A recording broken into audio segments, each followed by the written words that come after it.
It appears you have failed to complete part 2 of the Moon Over June review, John. What? Carl Sagan, the astrophysicist. You're back. Yes, it is I, Carl Sagan. You have doomed us all to the end times, lest you do part 2 of Moon Over June. That sounds a little too biblical prophecy for the Messiah of atheism here. No, you misunderstand. Richard Dawkins is the Messiah of atheism. I am the deity of atheism, worshipped at the Church of Reddit. Yeah, alright, whatever, man. Just get out of my house. Carl Sagan. You're just not gonna leave, huh? Carl Sagan. Get out, dude. Carl Sagan. Fuck you, Carl Sagan. Carl Sagan. Alright, fine. Welcome to another episode of infamous webcomics, Moon Over June, Part 2. Well, in the previous video in this series, I tapped out despite wanting it to be a one-and-done review. I did, however, intend to finish this. It has been nearly a year at this point, so let's end this. When we last left off, Summer and Hotsky were settling into their new neighborhood with their babies in tow. Of course, this neighborhood is entirely populated with lesbians because, well, lesbian adult comics, sure. Suspension of disbelief and all that. I suppose a neighborhood of 100% lesbian residents could surely exist, why not? So, Volume 4 begins. Okay, so Summer is getting LASIK surgery and turning 40 soon. As a glasses wearer myself, don't get me started on LASIK conspiracies. I wonder if Woke Girl will incorporate that into her story. That'd be interesting. It's like only like 12% or something like that, but as someone with green eyes, you know, the most affected percentile, no, ain't doing that. No way. Anyway, back on track. Summer gets her tongue pierced, so that happens. Then she asks if Hotsky loves her. Oh wow, it only took 4 volumes to actually progress the romantic element of the comic. Hotsky changes the subject despite Summer pressing her, and I suppose the next 8 volumes consist of them dodging the question, but who knows, maybe we'll see some kind of psychological horror element added if Woke Girl expands on Summer's nightmares. There's some more walls of text, and at this point my eyes are starting to bleed from the font choice. Remember class, legibility above all else. So the two decide to look for girlfriends, despite being in an intimate relationship for as long as they have been, because they can't confess their obvious love for each other because plot. And honestly, they deserve each other. Oh, we also have the use of the word sapphic here, which is a word I will address a bit later on when I take a look at the comments from the first video. Yeah. That's the neat thing about doing these videos in parts. I can actually review some of my community's feedback and thoughts on it and incorporate it into the next episode. Alright, Summer dyes her hair blonde and her kid doesn't recognize her. I'm assuming because she's a neglectful parent. It also appears quite some time has passed since their children are now toddlers and not babies. Summer tries calling up personal ads, which, I mean, this comic is old, but did people seriously do that? That sounds like so much more dangerous than online dating now, which is already pretty damn dangerous. Anyway, it's revealed that the woman she's calling is someone she had relations with, and she hangs up on her.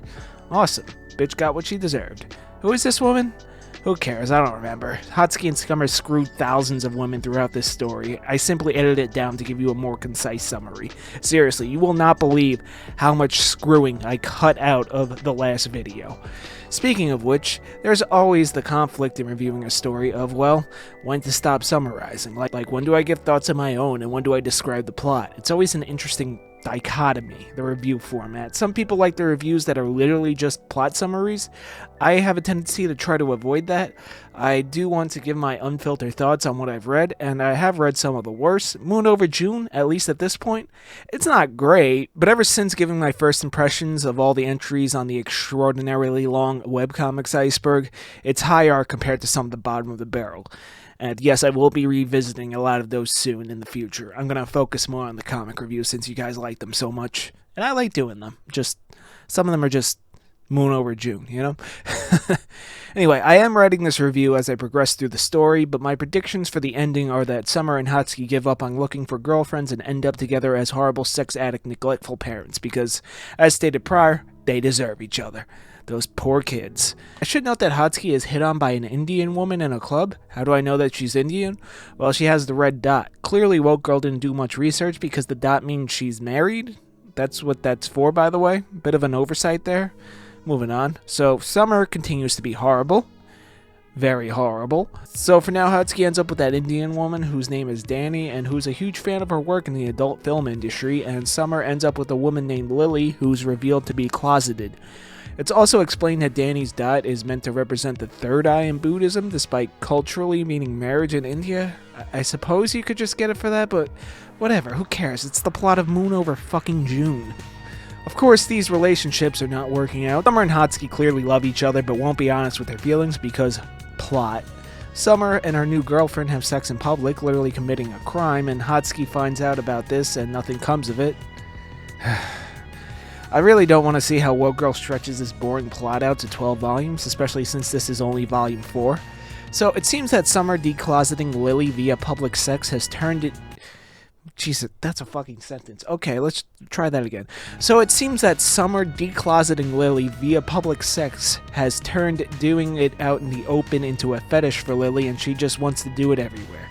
Clearly putting a strain on their relationship, as Summer doesn't want to, despite her being the one to initiate it.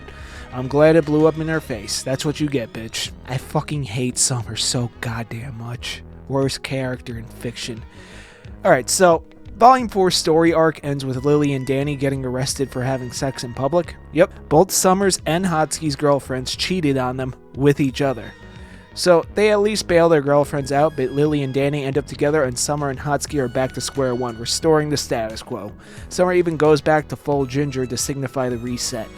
For the time being, it seems they give up on finding girlfriends. This volume seemed like a colossal waste of time. This entire story arc felt like filler to stretch the story like a fucking yogi. There was barely any character development other than the brief scene in the beginning where Hatsuki refused to confess her love to Summer. The attempts at humor still fell flat, but they seemed to be toned down to the point of shifting this from an erotic comedy to a slice-of-life lesbian romance. The nightmares I mentioned Summer had in the previous volume had no impact on the story here whatsoever, almost like they were an afterthought Woke Girl added simply for filler. Nothing in terms of foreshadowing or character development, as I can see so far. The art, well, the art was about what you'd expect, but honestly, I kind of got used to how it looked. Like, it's fine. I will say there was a notable dip in erotic scenes as it appears Woke Girl is actually trying to write a story now, so hey, there's that, that's good. Maybe there's hope for this one. 6 more volumes to go. Help me. So, our next story arc starts with Summer implying that she wants Hatsuki to help her get into the adult film industry. And so Summer gets into adult films. Summer starts going gray since this story is moving forward in time, and I thought gingers didn't go gray? Like, isn't that a thing? Oh, okay. So, they don't really go gray, it's more like the pigment kind of fades and it turns into more of a blonde color, which I guess isn't gray technically. I don't know, who cares? It's Moon over fucking June, not goddamn Shakespeare. There's also another wall of text this far into Woke Girl's comic. You'd think she learned by now. The dreaded wall of text is a common trope in a lot of these infamous webcomics. And I say it every time. Comics are a visual medium. Rely more on the visuals. Well, let me speed read this arc. So Summer and Hatsuki go to Amsterdam and participate in an orgy. Yeah, Summer's become a full-on adult film star, just like that. Well, I guess back then the industry was a bit more lax and you didn't need to like sign things and get STD tests, whatever. In 2012, that wasn't that long ago. I don't know, I guess we can debate the morality and ethics of the adult film industry in the comments, or we can just move on. I'm gonna just move on. Some blonde dude I can't remember gets Moon some drums for Christmas. I don't know about the relevance of this, and I don't care. Summer gets invited to a sex addict support group. About time someone calls her out on her self-destructive behavior. Hopefully this leads to a revelation and she stops being horrible, and she somehow turns the group help meeting into an orgy. This is like that Family Guy episode where Peter and Brian go to AA and get everyone to drink and then they all drive and die, you know? Summer is enabling addicts like the scumbag she is. Worst character ever. I don't even think Chris Chan could write a more unlikable character. Honestly, I'm kind of impressed. She continues to be horrible, just the goddamn worst. You know, I wouldn't really mind if she was in the antagonist position of the story, although I suppose the plot is mostly Summer versus herself, so I guess she is. And granted, there are people in the real world that are just as unreasonably awful as Summer out there, but what could compel someone to write this kind of person in a protagonist position where the author expects the audience to root for her? Yes, you can write extremely flawed characters, even bad people, as protagonists and still have the audience be on their side, but there's always some growth or motive that makes the viewer or reader empathetic to them. Summer's character arc has been a flat line of bitchiness throughout 4 volumes. Well, 5 if you count the prologue. I hate this bitch so much. Ethan from Control-Alt-Delete was a more likable character. Milk Chan from the Mega Milk comic was a more likable character. Fucking Sonichu had more character development than this. And I know what you're thinking. Like, dude, it's a Guna comic. Let it go. No, I won't let it go. If I wanted Goon material, I could just go to the hub. I'm not expecting high art here, but at least an attempt at story. It's bland, and Summer is the worst character of all time. Anyway, the old hospital boss leaves, and now there's a new one, who calls Summer out on her misandry and signs her up for some kind of sensitivity training. We all know it's not going to take. Okay, so Summer starts seeing a psychologist because of the new hospital boss to deal with her behavior. Personally, I would have just fired her. You know, the right thing to do. You know, maybe disbar her too while you're at it, right? Blacklist. What's it called when you ban a doctor from practicing? Oh yeah, and by the way, I didn't mention it in the first video, but it was in one strip in the earlier volumes that Summer has a fetish for her job of being a gynecologist. Yeah, she gets off on it. Fucking horrible woman. Okay, there's walls and walls and walls of text. There are so many goddamn walls that would make Trump chub up. It appears that Woke Girl is actually attempting some development here, but I'm sure it'll reset before you know it. Hatsuki graduates and Summer is instructed by her psychologist to try to make amends with the various women she treated like garbage throughout her life. Of course, she engages in non-apologies, and I doubt she'll learn anything and grow. Oh, and Hatsuki's parents are revealed to know their grandparents the whole time. And this arc ends with Hatsuki getting offered a job. Just like that, right after college. Different time, I guess. Yeah, so this is excruciating and the art is very, unsexy, to put it bluntly. 90% of this story feels like bad filler, and when the plot actually advances, it's usually accompanied by a wall of text in a hard-to-read font. The characters, especially Summer, the protagonist, are so unlikable to the point I want to see them fail. But they don't. They keep getting away with their shenanigans, and said shenanigans aren't funny. I said it in the previous video in this series, but comedy with awful people being awful can work. Always Sunny, Family Guy, earlier seasons of that, it goes on, but it just does not work here, probably because Woke Girl is writing these characters as someone to empathize with, which is impossible for sane individuals. Don't write characters to be liked if they're inherently unlikable, you know? Anyway, that's volume 5, we're almost at the halfway point, thank God. Alright, I need a little breather here for a minute, so let's take a look at some of the comments from the first video. Good advantage of doing this in parts.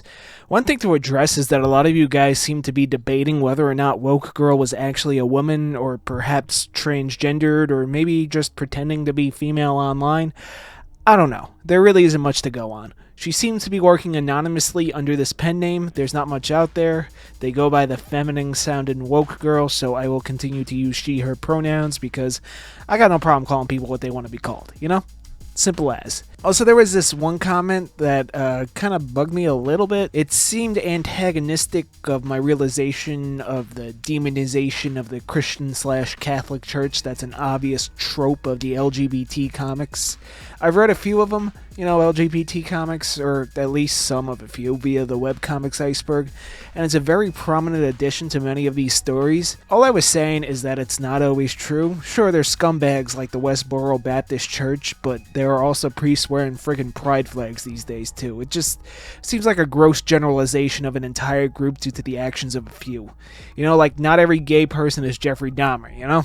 There was also the correction a lot of you guys threw out that the phrase woman loving woman, or WLW, is now outdated, and they use the term sapphic, which, like, look, guys, nothing but love for the LGBT community. Seriously, you guys got a bad rap for a handful of nuts. Poor choice of words. On TikTok and Twitter, you know, just small group of weirdos, like the 1%, you know, the 99%, just plain normal, you know? But, like, look, I'm not gonna be carrying around a fucking encyclopedia of gay. You know what I mean? And if I were to be so bold, like, some of this stuff is like, come on, man. Like, have you guys ever heard of sapiosexuality? Like, apparently it's sexual attraction to intelligence. What? That's like a preference in a partner, not an entire sexuality, right? Like, are they seriously sitting around jerking it to fucking math problems? Like a squared plus b squared equals c squared? Like, come on, seriously? Hey, prove me wrong. Let me know if you get a boner from some E equals MC squared. Oh, and I've pissed off a few communities via my videos in the past. I probably just pissed off some people just now. A rite of passage for any budding YouTuber. Be forewarned if you are to venture into content creation. It will happen. No matter how careful you are, just be yourself. Fuck it all. But the communities I've seemed to anger, well, we had the inflation fetishists that got mad when I simply explained that one who doesn't have this fetish might, in fact, find it a bit odd. That's more or less all I said, really. I made some autistic people angry with me by simply identifying that obsessive behavior is a key factor of autism. You know, special interest, I believe, is the official, like, medical name. All I said was more or less, oh, this person who's clearly obsessing on this one thing, it might be a sign of autism. That's all. Nintendo fans, though, they can stay mad. Fuck them. Fuck them in the 30 FPS. Free Bayonetta. No, in this instance, I've angered some nudists. Yes, I have brought the wrath of the Winnie the Pooh cosplayers, the danglers, the flappers, those who see themselves liberated from the imprisonment of accursed fabrics. Well, what really happened is that they misinterpreted me, claiming that the nudity in this adult story felt unearned, which it is. Like, if I want to look at adult content, there's other better options, but hey, sometimes I want a story in my smut, you know? I want the build-up, I want the context, I want the payoff, you know? And I also stated an objective fact that drinking hot coffee with your genitals exposed is a dangerous situation. You never know if you're going to spill it on your ball bag or your clam, or whatever else they're doing with their designer genitals these days. Designer genitals. That is a phrase I uttered. The fuck is my channel anymore? Oh, and just to be clear, go ahead and design them how you like. Your life, your choice, dude. Good luck, man. Or woman. Or mixer. Whatever. You do you, boo-boo. Some of you guys actually seem to enjoy the artwork of this comic, so hey, well, girl, if you're watching, you got some fans. Also, if you're watching, your comic's not that bad, honestly. We like to review bad media in a vacuum. See, this piece of media is notoriously known to be bad art, but then we find ourselves in a philosophical pickle, don't we? What is bad art? Is Moon Over June bad art? Is Berserk good art? Is my own comic, Doomsayer, any good or any bad? Chapter 19 just dropped at the time writing the script, by the way. Majority and only. The infamous webcomic series, while intended to entertain, is not just to entertain. Maybe it is for you viewing this, and that's fine. But for me, I want to look at what some people consider the worst ever and try to find what the creator intended. You know, to find the diamond in the rough, the redeeming factor. Maybe, just maybe, even find enjoyment in it. Hell, Lightbringer, another notorious webcomic, really had the issue of just being boring, as well as the pretty crude artwork, but I could tell Linkara, he had a lot of heart going into it. You know, that dude definitely loves his superhero comics, and it really shone through. A positive thing I could say about Moon Over June, well, the site it's hosted on had links to support the LGBT community, so that's pretty cool. There is a bit of self-awareness to this as well, if you were to look at Woke Girl's Patreon link. Anyway, that's enough from the comment section. Let's see how this story ends. So, Summer's brothers come to visit her, and of course she's a total bitch to them, despite her therapist insisting she should try to get over her rampant misandry. Finally taking a break from Summer, Woke Girl switches the focus to the other main character, Hotski, as she takes Summer's brothers out and tries to show them how to pick up loose women. And, of course, the dudes fail miserably because this is a lesbian gooner comic. What did I expect? I'm also starting to think that this comic may be anti-ginger propaganda. It almost feels like Woke Girl was slighted by a ginger in the past, and this is her venting, but that's entirely speculation on my part and most likely untrue. It's also revealed that Summer's brother Lake is secretly into men. Okay. Not sure if it's going to bear any relevance later, as I'm writing the script piece by piece after every few strips for a more genuine reaction. So, who knows? Also, I don't want to go back and reread it later. You know what I mean? It's not very good. Anyway, Hatsuki gets a professor job despite her adult film career, which, back then, sure, one would think that might be an issue, but nowadays, come on.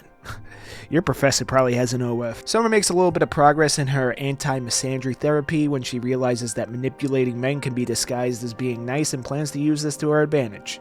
I hate her, but at least her character's consistent. Gotta give Woke Girl credit on that.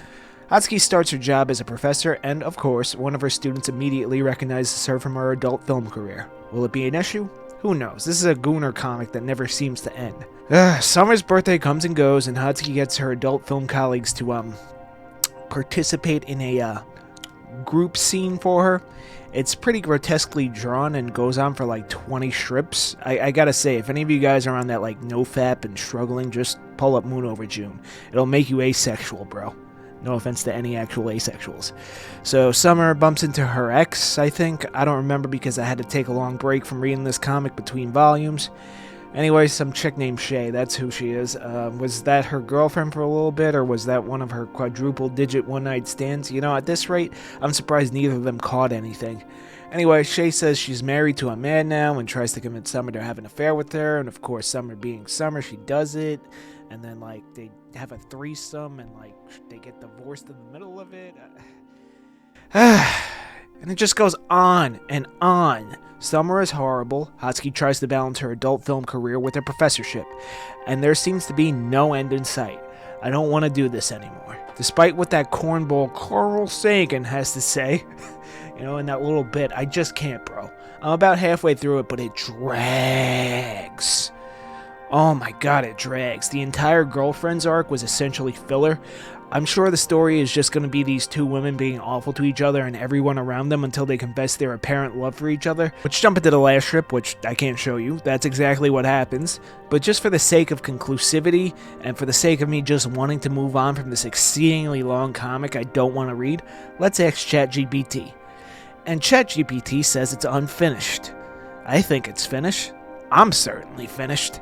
I asked it to summarize the story so far in this case, and the AI took a shit. Just didn't work. Is this what we're sacrificing all our water and electricity for? Seriously? What a fucking joke. Speaking of jokes, remember not to take my videos too seriously as they are just opinions. If you love Moon Over June, go read the shit out of it. Hell, go donate to Woke Girl's Patreon. I didn't enjoy it, but I did want to look at it on the channel due to its infamy. My biggest issue with it are that I find the artwork in this adult comic highly unappealing, and when it comes to adult comics, the quality of the artwork is a vital piece and sometimes the only thing that keeps readers coming back. See, the ecchi genre. The two main characters are insufferable assholes, which could work in a comedy, but framing is important. Summer and Hatsuki are written in a way where it feels like Woke Girl wants you to root for them, rather than to see them fail and suffer the consequences of their own actions. And while they often do get hit with karma, it always ends up being inconsequential as to reset the status quo. The mission of this comic didn't feel like a story with erotic content, but rather erotic content with a story built around it. Woke Girl's mission statement for the series seemed to me to be, how do we get these girls to screw? Intercourse is the engine of the story, which made the characters and plot suffer. And I'm sure of what you're thinking right now. John, dude, it's a Gooner comic. What did you expect, bro? Listen, just because it's erotic and exploitative in nature does not mean it has no artistic merit. As a matter of fact, I find some of the most interesting stories can be developed on the Gooner... What the fuck is a sentence? As a matter of fact, I find some of the most interesting stories can be developed with Gooneristic intent. Erotic art is real art, and because of that, it matters to me. Despite Moon Over June being a comic I don't recommend, it is a notable piece of erotic media in the LGBT space. Notable mostly due to its poor quality and extremely exaggerated facial expressions, but an interesting take on the subgenre nonetheless. I give this infamous webcomic, Moon Over June, a 4 out of 10. I'd probably give it a lower score if I actually finished it. Regardless, I'm happy to be finished with it and want to put this review behind me. It was a hard read, but hey, if it looks interesting to you and you want to give it a whirl yourself, by all means, if you're old enough. Don't let me shape your own opinions, but if you do, have or will read it and actually enjoy it, please tell me why in the comments below. Special thank you to Patreon supporters. Check out my comic Doomsayer if you're old enough. Chapter 19 just dropped at the time of recording this.